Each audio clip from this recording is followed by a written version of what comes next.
एक बार महर्षि नारद वैकुंठ की यात्रा पर जा रहे थे। नारद जी को रास्ते में एक औरत मिली और बोली, मुनिवर, आप प्रायः भगवान नारायण से मिलने जाते हैं। आप मेरे घर कोई औलाद नहीं है। आप श्री प्रभु से पूछना कि मेरे घर औलाद कब तक होगी। नारद जी ने कहा, ठीक है, पूछ लूँगा। इतना कहकर नारद जी नारायण नारायण कहते हुए अपनी यात्रा पर चल दिए।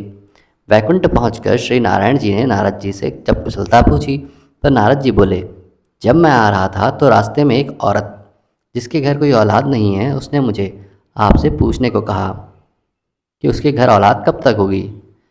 भगवान नारायण बोले, तुम उस औरत को जाकर बोल देना कि उसकी किस्मत में औलाद का सुख नहीं है। नारद जी जब वापस लौट रहे थे तो वह औरत बड़ी बेसब्री से नारद जी का इंतजार कर रही थी।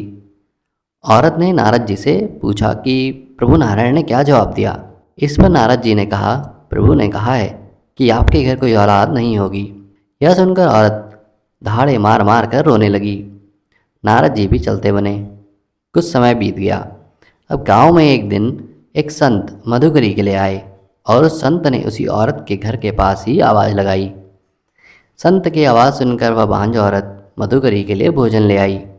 दान पाकर संत ने उसे पुत्रवती होने का आशीर्वाद दे दिया और जैसा उस संत ने कहा था वैसा ही हुआ। उस औरत के घर एक बेटा पैदा हुआ। उस औरत ने बेटे की खुशी में गरीबों को खाना बांटा और ढोल बजवाए।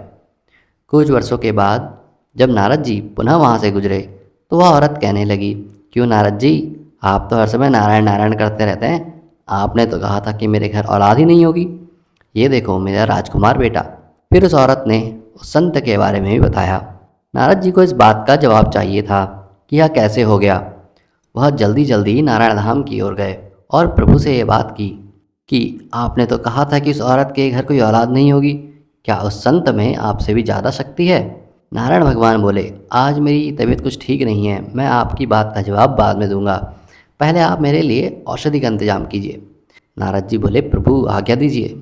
भगवान नारायण बोले, नारद जी आप भूलोक जाइए और एक कटोरी रक्त ले आइए। नारद जी कभी इधर घूमते कभी उधर घूमते रहे पर एक प्याला रक्त का नहीं मिला। उल्टा लोग उपहास करते कि नारायण बीमार हैं। आखिर चलते चलते नारद जी किसी जंगल में पहुँचे। वहाँ पर वही संत मिले जिसने उस औरत को बेटे होने का आशीर्वाद दिया था। वो संत नारद जी को पहचानते थे। उन्होंने कहा, अरे देवर्षि जी, आप इस जंगल में इस समय क्या कर रहे हैं। इस पर नारद जी ने जवाब दिया, मुझे प्रभु ने किसी इंसान का रक्त लाने को कहा है। यह सुनकर संत खड़े हो गए और बोले, प्रभु ने किसी इंसान का रक्त मांगा है। उसने कहा, आपके पास कोई छुरी या चाकू है। नारद जी ने कहा, हाँ, वो तो मैं सुबह से साथ लेके घूम रहा हूँ।